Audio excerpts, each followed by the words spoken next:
Ukombozi, Kimunga Ukombozi, divine liberty, divine liberation, divine freedom, and all that that will bring for African people wherever we happen to be on the face of this earth. Karibu, welcome. We're doing an impromptu actually go live because the last live stream that we'd planned and scheduled had some very dire technical difficulties, so the sound didn't come through, though we had the image, the voice, and the sounds of the beautiful drums were not resonating and being shared with ones and ones who happen to have tuned in or participated at that time. So we're doing an impromptu one just now to redress that, at least to some degree. So this will not be as full as the original one that was planned, but at least we'll get the general flavor of things. And once again, we thank the energy and the spirit that emanates from the young ones who beautifully caress the skins of those drums with their vibrations to bring us into focus with the drum corps. So the topic of discussion during this time, when it's a holiday season around the occurrence of the spring equinox, is an important time because it's a time that African souls throughout the world can celebrate the African shrine, celebrate their African shrine, celebrate our African shrine, and indeed for ones and ones in the home to celebrate your African shrine in that personal space, in that special place of reverence, special place of honor, special place of solace that every African home ought to have. Very important that ones and ones consider, if you haven't already got one established, if you haven't got that space secured in the home, then please do make that effort to have that haven of the home filled with the vibration of that concentrated space of spiritual and cultural focus, i.e. the African shrine. Some refer to it as an African altar, and there are various ways to express that in African language. For the most part, during the course of this message, it will be referred to as the African shrine, that special place. And the season that we are currently in is called, certainly in this arena, Kimungu Madabahuni, which means divine shrine, divine altar, divine special place, divine haven, divine focal place of spiritual and cultural solace. That is the time that we're in. And with the cosmic occurrence of the spring equinox, where the power of the supreme force of the sun shines in its brilliance, and the relationship between the earth and the sun itself shifts or changes on an annual cycle. It's a special time that Africans can rhythmically synchronize with in celebrating the African shrine. This time of year is an important time of year. And for those that are in the southern hemisphere, it's still a time of important transition. Again, the relationship between the sun and the earth shifts in a slightly different way because it's the autumn season in the southern hemisphere, but still nonetheless, the shift is of great and significant transformational change that occurs in the cosmic universe and resonates deeply within the African soul. It's a time of progressive transformation, a time of elevation, a time of celebration. And indeed, the African is right and is victorious in celebrating him and herself at every level of the self, from the person self to the harmonious and complementary male female union of self, to the self of community, to the self of to the self of familyhood, to the self of communityhood, to the self of nationhood and beyond. These are levels of the self, all scaled and institutionalized, necessarily so, in African life, so that we can thrive and continue that progressive climb into eternity. The shrine space that African people have, and let's say, for the sake of immediate discussion, that we're focusing on the home just now. That special place is special, is a place of reverence, is indeed sacred, because the African is special. The African is a soul of reverence, and the African is sacred. The African is divine, because there is nothing that the African establishes outside of him or herself, or an outward expression of him or herself, that is sacred, and the African, him or herself, not be sacred in person. That makes absolutely no sense. So it's perfect. It's a perfect and rhythmic dance that takes place, whereby sacred space is an extension of the sacred self. That is so key to note. So in the same way that we have a wholesome relationship with what has been produced and that which we are at the various institutionalized level of functioning, optimal functioning, that is, it is the same way that the African has a relationship with the great divine expanse at large by way of the sacred universe. We are central in the sacred universe. We are at the hub of the sacred universe. And we have a great responsibility as those central and sacred people at the hub of the sacred universe. And of course, what comes with that, and this is oh so important, and I know that some of us want to throw it all away, and we're chasing all kinds of things in life.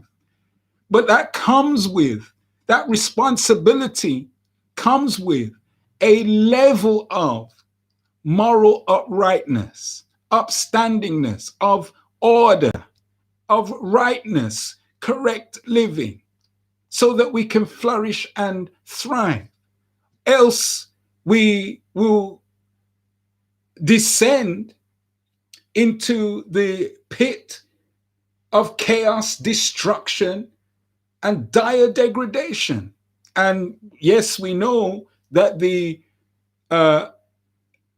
so-called powers that be, or others that mean the African ill, have an interest in seeing us at the very lowest of state and the lowest of functioning.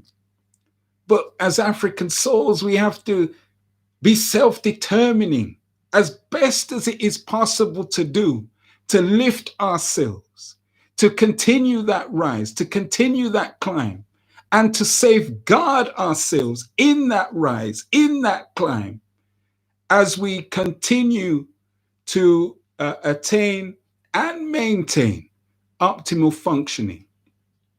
In that, the African shrine is key. It's a special place.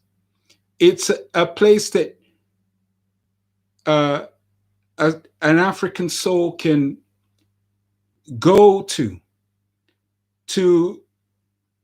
be at peace find that piece of self, vibrate in that holistic way, with various elements placed and positioned on that shrine that reflect the journeying of the various levels of the self, and to energize and re-energize, revitalize, just as the sun goes through, or the relationship between the sun and the earth goes through transitioning of rejuvenation and revitalization, so too the African can commune at the shrine, that space, that place, that haven, and rejuvenate and re-energize and re-elevate continually so from such endeavor. Very important to do.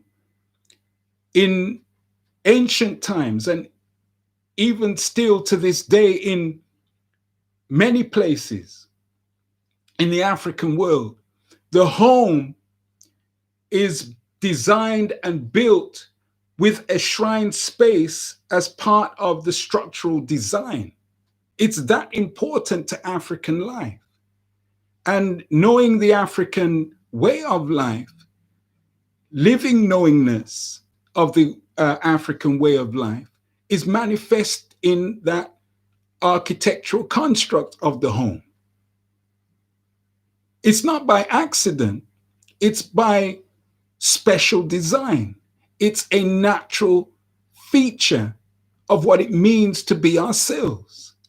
And for those that are embarking on the journey of reclaiming the self, of self-reclamation, self-knowingness, being re-established in their lives, we can take gentle steps, have a special place, at least identify that special place. And it doesn't have to be advertised. You can just have that in your private domain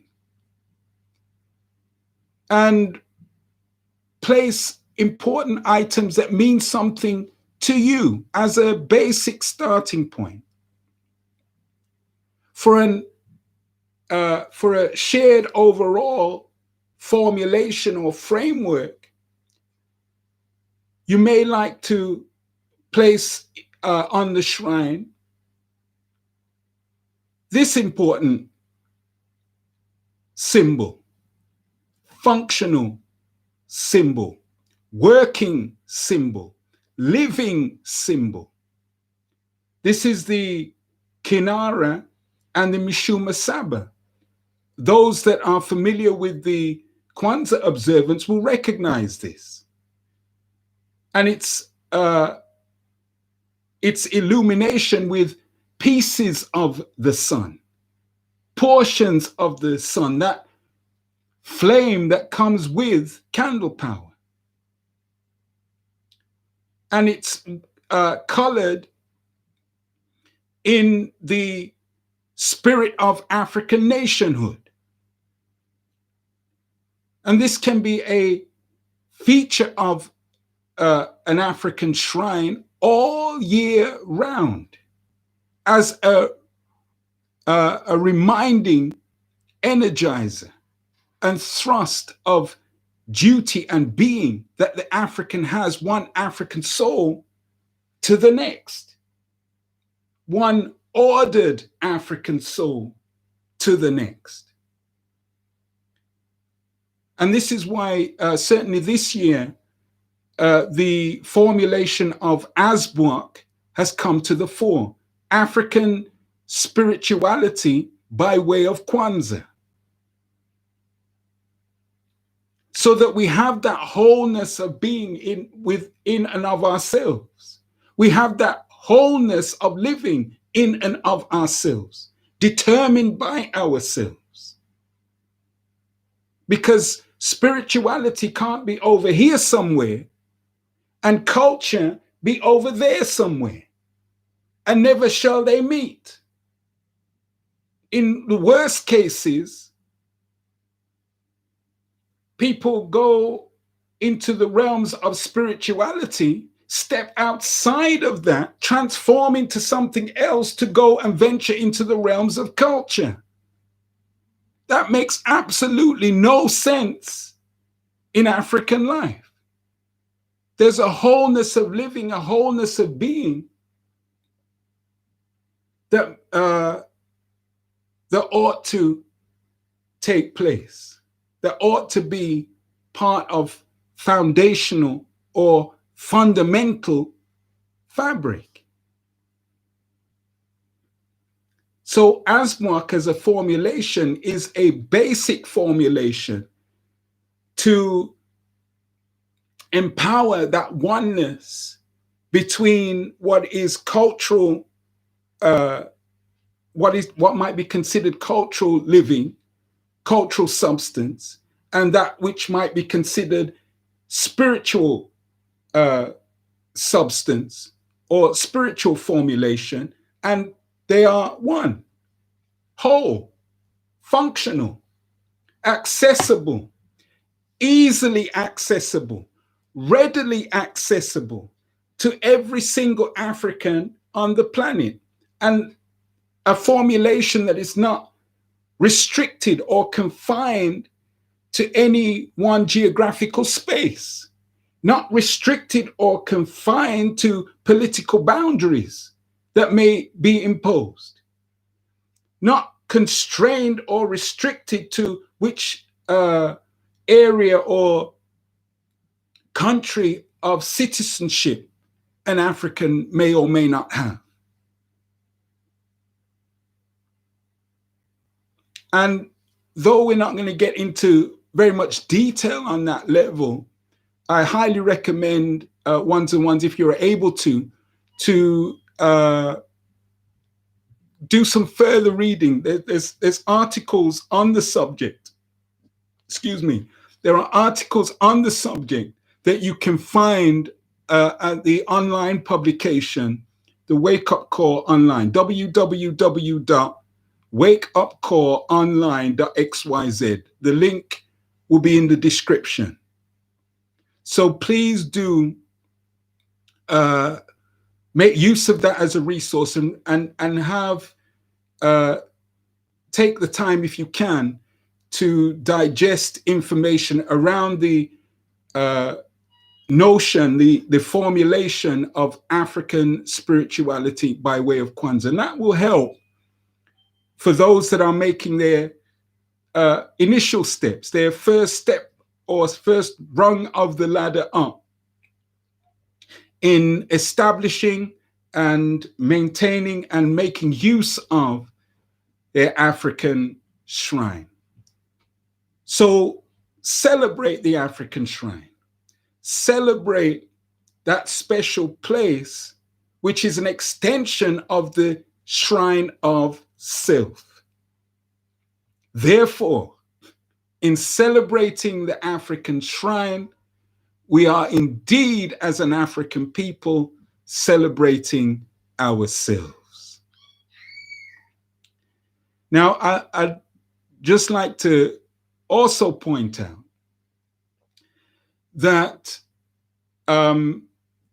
one of the powerful symbols that can be brought to the fore, and certainly is brought to the fore in this arena during the time of Kimungu Madabahuni, or divine shrine, is the African, the power fist of African re-rising. The power fist, a very important symbol.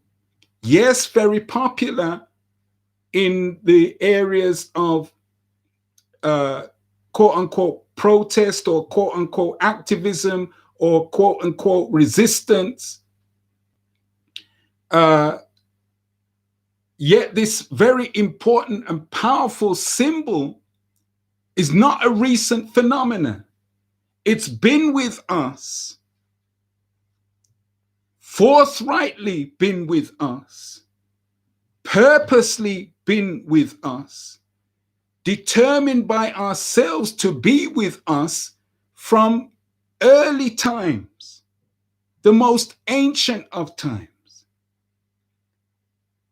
And it has been concretized, sealed in image form through statues and other phenomena that have lasted throughout the ages, that are still observable in the now.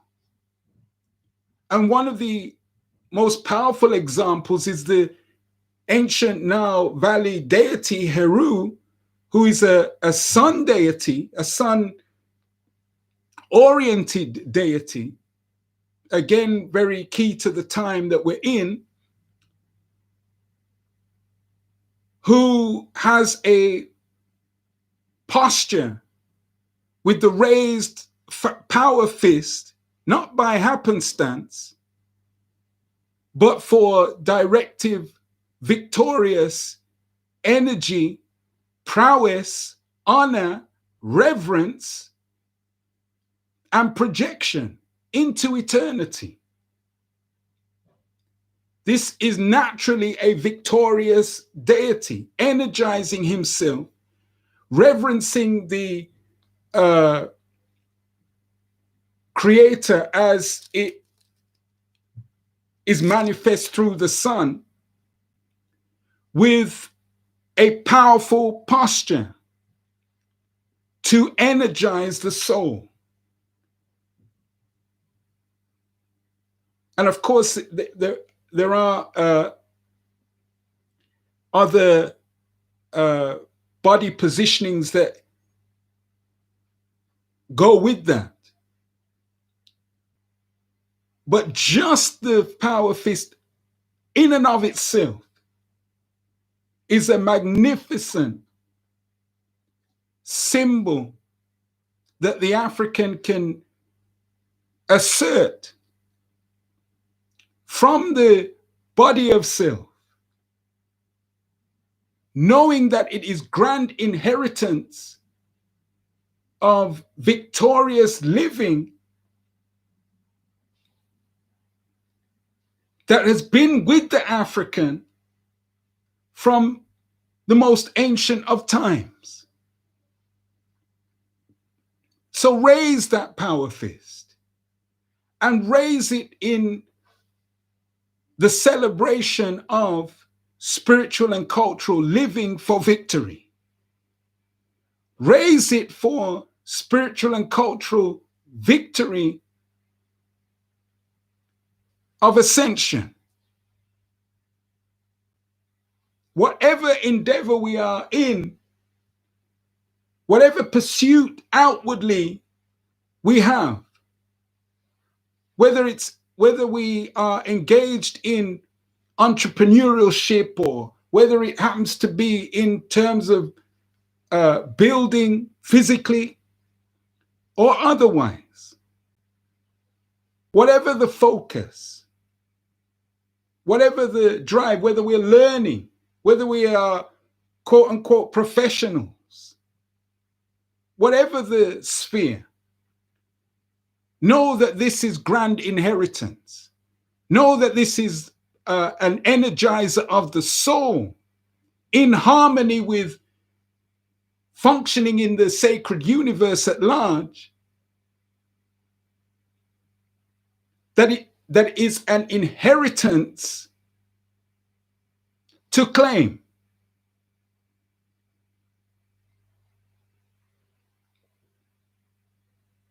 So embrace this posture and embrace the pulling together into compact form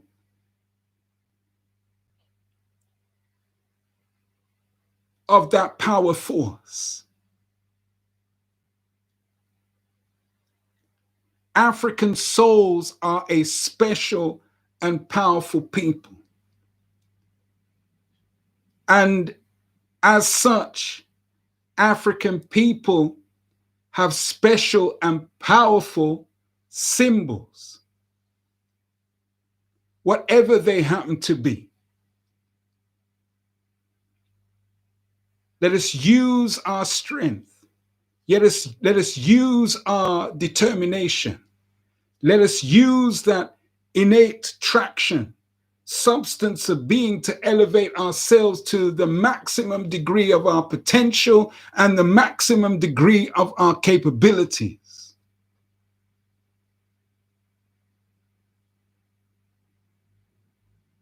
Victory for the African is inevitable when the African has living knowingness of themselves. So wherever we happen to be, in the Americas, in the islands of the so-called Caribbean, more accurately, the islands of New Africa, whether we're in the UK, whether we're in Europe at large, whether we're on the African continent itself, whether we're further east of Africa, wherever we are in this world, know that this people of the sun are a blessed people by decree, by gift, by grand orchestration of the ultimate divine.